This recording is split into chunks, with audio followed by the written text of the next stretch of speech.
Well, dear students, Assalamu alaikum to all of you.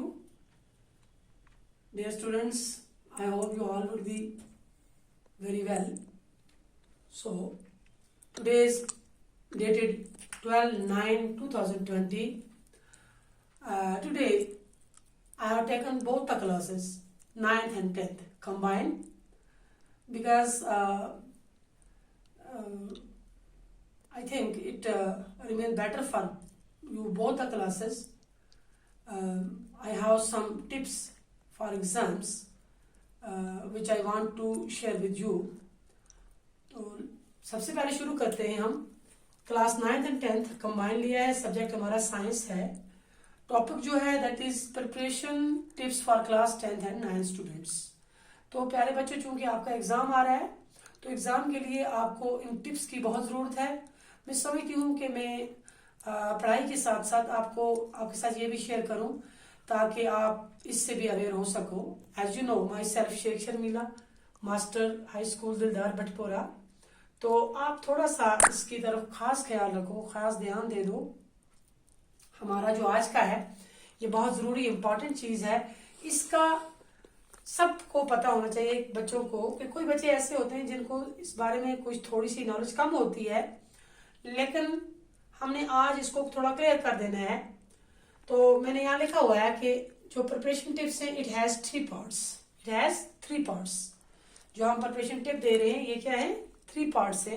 पहला आ गया preparation, और दूसरा आ गया प्रेजेंटेशन, तीसरा आ गया प्रायोरिटी, प्लस टाइम सिक्योर. जो टाइम हमारे पास बचता है, टाइम होता है. पहला क्या आता है? प्रिपरेशन, दूसरा आता है प्रेजेंटेशन, और तीसरा आता है प्रायोरिटी. जब हम एग्जाम में जब बच्चा आता है एग्जाम में बैठता है तो उसे पता नहीं होता है कि बस हम किस तरह से शुरू करें. या हमारा सबसे पहले हमारा प्रिपरेशन का टाइम है. जो जब हम पढ़ते हैं तो पढ़ने के वक्त बच्चा जो है ये कंफ्यूज हो जाता है, भाई मैं किस तरह याद करूं, क्या करूं, कैसे करूं. उसके लिए मैं थोड़ी सी आपको टिप दे देती हूँ. सबसे पहले हमारा आज का जो मैं आज देना चाहती हूँ ये है प्रिपरेशन टिप्स. क्या है? प्रिपरेशन. इसमें सबसे पहले अगर हम सपोज मानो हम केमिस्ट्री के सब्जेक्ट को ले लें. हमने केमिस्ट्री का सब्जेक्ट उठाया हुआ, हम केमिस्ट्री का सब्जेक्ट जो है वो याद करने जा रहे हैं. तो सबसे पहले ये है कि हमने जब केमिस्ट्री का उठाया, केमिस्ट्री का शुरू किया, तो केमिस्ट्री जो है इसमें हमने देनी है use examples to explain definitions. मान लो हमने कोई भी डेफिनेशन दे दी केमिस्ट्री में, तो हमने उसमें एग्जाम्पल्स देनी है. जैसे हमारे पास केमिकल इक्वेशंस है, या हमारे पास पीएच वैल्यू है, जैसे हमारे पास एसिड्स है, बेस है, वाटर है, तो हमने इसका पीएच वैल्यू साथ में देना है एज एग्जाम्पल. इससे जो एग्जामिनर है वो एग्जामिनर जो है जब वो आपका पेपर देखेगा तो आपका क्वेश्चन पेपर देखेगा तो वो समझ जाएगा कि नहीं, ये बच्चा जो है ये अच्छा जानने वाला बच्चा है, इसे नॉलेज है.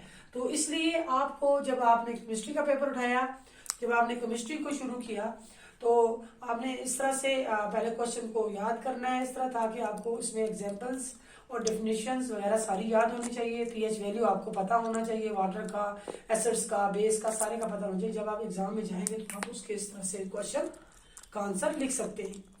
ये होगी पहली चीज. पहली चीज कौन सी है? Use examples to explain definitions. Number 2 जो है, पहला टिप जो मैंने आपको बता दिया. अब नंबर 2 टिप की जब बात आई हमारे पास, तो हमने इसमें क्या करना है कि extra revision time to derivation. जो डेरिवेशन है हमारा, इसका एक्स्ट्रा रिवीजन टाइम हमने लेना है. फार्मूलाज हमने पढ़ने हैं, डायग्राम्स के बारे में हमने पढ़ना है, केमिकल इक्वेशन को गौर से पढ़ना है, नोमेनक्लेचर को हमने अच्छी तरह से पढ़ना है, और केमिकल नेम जो है जैसा कि हमने पढ़े हुए हैं केमिकल नेम, तो हमने ये केमिकल नेम जो है ये अच्छी तरह से याद रखने हैं. केमिकल इक्वेशन के बारे में अच्छी तरह पढ़ना है. जो भी डायग्राम हम बना रहे हैं उसको अच्छी तरह से लेबल करने सीखना है. लेबल करनी मतलब उसको हमें पता होना चाहिए कैसे इसे लेबल करते हैं, कैसे इसे लेबल किया जाता है, कैसे इसके नाम दिए जाते हैं. और फिर एक्स्ट्रा जो टाइम जो है डेरिवेशंस के लिए, फार्मूलाज के लिए, ये भी देखना है कि हमें ये फार्मूला जो है अच्छी तरह से याद रखने हैं. हमने फार्मूला को बार बार हमने करके कॉपी पे नोट करना है, लिखना है बार बार, जिससे हमें ये याद रह सके. तो ताकि हम जब एग्जाम में जाएंगे तो हमें वहां पर अच्छी तरह से ये याद रहने चाहिए. ये हो गया नंबर 2 टिप. उसके बाद नंबर 3 स्टेप जो आता है, जो तीसरा टिप है प्रिपरेशन टिप्स में, इसमें क्या करना है, अपने आप को तैयार करना है ना हमने अभी एग्जाम के लिए। Go through previous year question papers specially for weaker section. मिसाल कोई बच्चा है उसे पता ही नहीं है कि भाई हमने अब जब एग्जाम आ रहा है तो हमें क्या करना है, तो शुरू में ये करना है कि हमने पिछले साल का जो क्वेश्चन पेपर है वो देखना है। पिछले साल का जो क्वेश्चन पेपर है वो हमने 2-4 बार देखना है, उससे हमने सीखना है कि भाई ये पिछले साल का क्वेश्चन पेपर क्वेश्चन कैसे आता है, लॉन्ग आंसर टाइप क्वेश्चन कैसे आते हैं, शॉर्ट आंसर टाइप क्वेश्चन कैसे आते हैं, और इसमें very short answer type question कैसे आते हैं, या जी ऑब्जेक्टिव टाइप कैसे आते हैं। तो हमें उस क्वेश्चन पेपर को, पिछले साल के क्वेश्चन पेपर को अच्छी तरह से पढ़ना है और सीखना है उससे, उसी तरह से हमने अपने आप को प्रिपेयर करना है। ये मेन इंपॉर्टेंट टिप है इसका। हो गए 3 टिप। उसके बाद जब हम यहां तक पहुंच गए, मतलब हमने प्रीवियस ईयर का क्वेश्चन पेपर भी देख लिया, अब हमने नंबर 4 स्टेप जो है, चौथा स्टेप जो अपनाना है वो है मेक्स नोट्स फॉर रिवीजन। देखिए खाली हम बुक पढ़ेंगे, खाली आप लोग बुक पढ़ेंगे, खाली बुक पढ़ने से तो कुछ नहीं होगा जब तक आप नोट्स नहीं बनाएंगे। देखिए नोट्स जो है, नोट्स बनाने आपको 2 तरह के नोट्स बनाने, एक आते हैं लॉन्ग आंसर टाइप नोट्स और दूसरे आते हैं शॉर्ट आंसर टाइप नोट्स। तो आपने शॉर्ट आंसर टाइप नोट जो है वो बनाने हैं, है ना।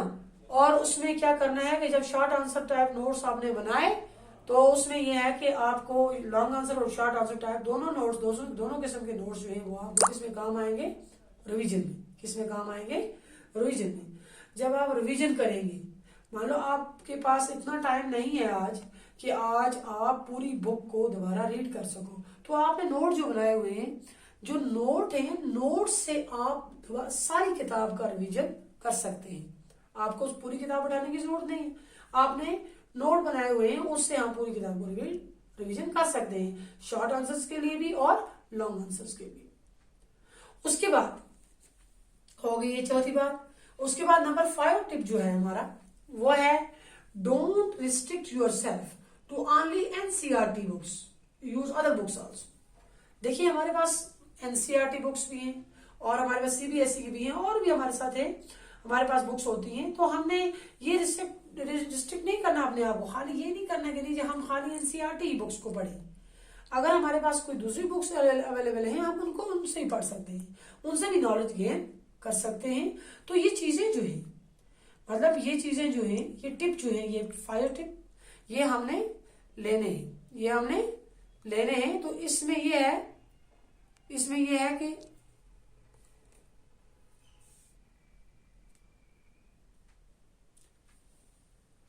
तो यहां तक था हमारा नंबर 5 टिप तक हमने देख लिया। पहला भी, दूसरा, तीसरा, चौथा, 5वां, ये 5 टिप्स जो हैं ये प्रिपरेशन टिप्स हैं।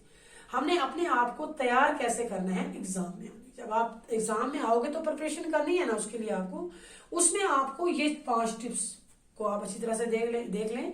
इसका आप स्क्रीनशॉट ले सकते हैं और आप इसको अच्छी तरह से नोट करके अपनी बुक में रखो कि आपको क्या करना है एग्जाम में आने के लिए, एग्जाम में बैठने के लिए, एग्जाम पास करने के लिए, एग्जाम में अच्छे मार्क्स हासिल करने के लिए आपको इन चीजों का करना जरूरी है। हो गया ये पहला। अब नंबर 2 जो है वो है प्रेजेंटेशन, फिर है हमारा प्रायोरिटी। ये प्रेजेंटेशन और प्रायोरिटी टिप्स जो है ये मैं आपको कल इंशाल्लाह बताऊंगी। ये क्लास 9 और 10 दोनों के लिए है। आप दोनों अच्छी तरह से इसे देख सकते हो, लिख सकते हो, नोट कर सकते हो और इसे याद कर सकते रख सकते हो अच्छी तरह से अपनी कॉपी पर कि आपको एग्जाम फेस करने के लिए, एग्जाम में आने के लिए आपको क्या करना है। तो प्यारे बच्चों, यहाँ ये था आज का हमारा प्रिपरेशन टिप्स। तो कल इंशाल्लाह हम इसी का दूसरा पार्ट भी देखेंगे। शुक्रिया।